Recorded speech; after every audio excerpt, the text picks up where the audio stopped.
शुक्रिया अकील अहमद आपका और तेजस्वर आपका, आप दोनों का मेरे साथ जुड़कर तमाम जानकारी जो है दर्शकों तक पहुंचाने के लिए। इस बीच उत्तर प्रदेश की राज्यपाल आनंदीबेन पटेल की बड़ी कार्रवाई, मेडिकल के कोविड प्रभारी डॉक्टर सुधीर राठी को किया निलंबित। जूनियर डॉक्टर उत्कर्ष कौशिक की सेवाएं खत्म। सहायक आचार्य डॉक्टर अंशु सिंह पर भी कार्रवाई की गई है। तो बड़ी जानकारी इस वक्त की हम आपको दे दें, उत्तर प्रदेश की राज्यपाल आनंदीबेन पटेल ने ये कार्रवाई की है, जहां मेडिकल के कोविड प्रभारी डॉक्टर सुधीर राठी को निलंबित कर दिया गया है। सीनियर रेसिडेंट डॉक्टर रचना का वेतन जो है उसमें कटौती की गई है। मेडिकल के कोविड प्रभारी डॉक्टर सुधीर राठी को निलंबित भी कर दिया गया है। तो साफ तौर पर तमाम लापरवाहियों को देखते हुए ये कार्रवाई उत्तर प्रदेश की राज्यपाल आनंदीबेन पटेल की तरफ से ली गई है, जहां सीनियर रेजिडेंट डॉक्टर रचना का वेतन काटा गया है। तो वहीं साथ ही साथ तो अलग अलग राज्यपाल ने मेरठ कमिश्नर को विस्तृत जांच सौंपी है। अब इस मामले को लेकर दूसरी जांच स्वास्थ्य महानिदेशक ने शुरू की है। तो बड़ी जानकारी इस वक्त हम आपको देते हुए, कार्रवाई की गई है यहाँ तमाम उन डॉक्टर्स पर जिन्होंने लापरवाही बरती है। मेरठ से विभू गुप्ता मेरे संवाददाता तमाम जानकारी के साथ मेरे साथ जुड़ रहे हैं। विभू, क्या कुछ जानकारी है? राज्यपाल आनंदीबेन पटेल की गाज किन किन अफसरों पर गिरी है और क्या क्या सजा मिली है? बिल्कुल बिल्कुल चंदन, बताना चाहूंगा, जो मेरठ मेडिकल कॉलेज में संतोष प्रकरण था, उस मामले में अब राज्यपाल की फटकार के बाद जो कोविड प्रभारी थे सुधीर राठी, उन्हें निलंबित कर दिया गया है। पहले हाईकोर्ट की फटकार थी तो उन्हें कोविड वार्ड से हटाया गया था, लेकिन अब राज्यपाल का जब इस मामले में इंटरप्शन हुआ तो उन्हें अब निलंबित कर दिया गया है। कहीं ना कहीं मेडिकल कॉलेज उन्हें बचाने का जरूर प्रयास कर रहा था, तभी हाईकोर्ट की फटकार लगी है। अब राज्यपाल का इस मैटर में बीच में आना तो कहीं ना कहीं साफ तौर पर बताता है कि मेरठ मेडिकल कॉलेज में क्या हाल इस बीच जो कोरोना काल है उसमें चल रहा है। जो संतोष प्रकरण था उसमें उनकी बेटी ने उन्हें मेडिकल कॉलेज में भर्ती कराया गया था। 21 तारीख को, 22 तारीख को उनकी मृत्यु हो गई, लेकिन 10 दिन तक उनके परिजनों को उनकी हालत की खबर बताते रहे, जबकि उनका अंतिम संस्कार भी लावारिस घोषित करते हुए कर दिया गया था। तो कहीं ना कहीं मेडिकल कॉलेज में एक लापरवाही जो बरती जा रही है मरीजों के खिलाफ या तीमारदारों के साथ, वो बेहद ही गंभीर विषय था कि उत्तर प्रदेश के राज्यपाल को अब इस बीच आना पड़ गया। या हाईकोर्ट की जब फटकार लगी थी तो उन्हें कोविड वार्ड से हटाया गया था।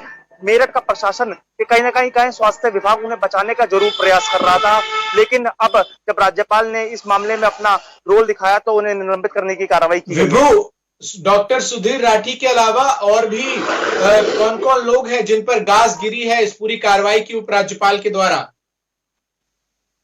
बिल्कुल चंदन, इस पूरे मामले में 7 लोग हैं जिन पर कार्रवाई की जानी है, इन पे जांच की जा रही है। मेरठ के मंडलायुक्त सुरेंद्र सिंह को इस जांच का प्रभारी बनाया गया है। देखना जरूर दिलचस्प होगा कि उनकी जांच में, क्योंकि बेहद ही ईमानदार अधिकारी कहलाए जाते हैं मंडलायुक्त सुरेंद्र सिंह, क्योंकि शासन से सीधा तबादला होकर उन्हें मेरठ मंडलायुक्त की जिम्मेदारी सौंपी गई थी। मेरठ में मंडल में पूरी ईमानदार छवि सुरेंद्र सिंह की कहलाई जाती है। तो लेकिन देखना जरूर होगा कि उनकी जांच में और कौन से अधिकारी जदमाते हैं। लेकिन जरूर है कि मिसाल एक ऐसी पेश हो कार्रवाई, ऐसी ठोस कार्रवाई, निलंबित करने से कुछ नहीं होगा, क्योंकि इस महामारी के बीच भी अगर इस तरीके की लापरवाही डॉक्टरों द्वारा की जाती है तो ये बेहद गंभीर विषय है। जरूरी है कि कोई ऐसी कार्रवाई जरूर हो जो मिसाल पेश करे, या उत्तर प्रदेश के मेरठ में ऐसी कार्रवाई हुई कि पूरे भारत में डॉक्टर जो इस तरह का कृत्य है वो करने से बचें। क्योंकि जिस तरह से लावारिस घोषित करते हुए उनकी बॉडी का अंतिम संस्कार किया गया था, उनके परिवार वालों से भी हमारी बातचीत हुई थी तो उन्होंने कहा था कि सीधे तो मेडिकल कॉलेज के खिलाफ मोर्चा खोलेंगे और डॉक्टरों के खिलाफ कार्रवाई की उनकी शुरू से ही मांग थी कि जो उनके साथ कृत्य हुआ है वो किसी और तीमारदार के साथ ना हो।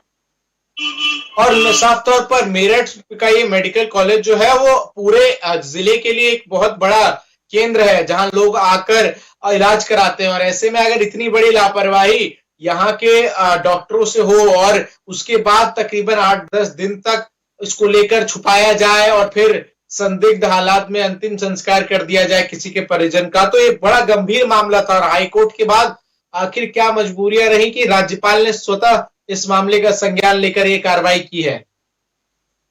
बिल्कुल बिल्कुल चंदन, ये मेरठ ही नहीं बल्कि पश्चिमी उत्तर प्रदेश का एक ऐसा हॉस्पिटल कहलाया जाता है जहां पर हर जिले से लोग अपने मरीजों का इलाज कराने आते हैं। लेकिन कोरोना काल में इस तरीके की बड़ी लापरवाही डॉक्टरों का एक गंभीर विषय है। जिस महामारी में डॉक्टरों की जितनी जिम्मेदारी बढ़ गई थी उसमें इस तरह की लापरवाही सामने आना, ये क्या विषय रहे।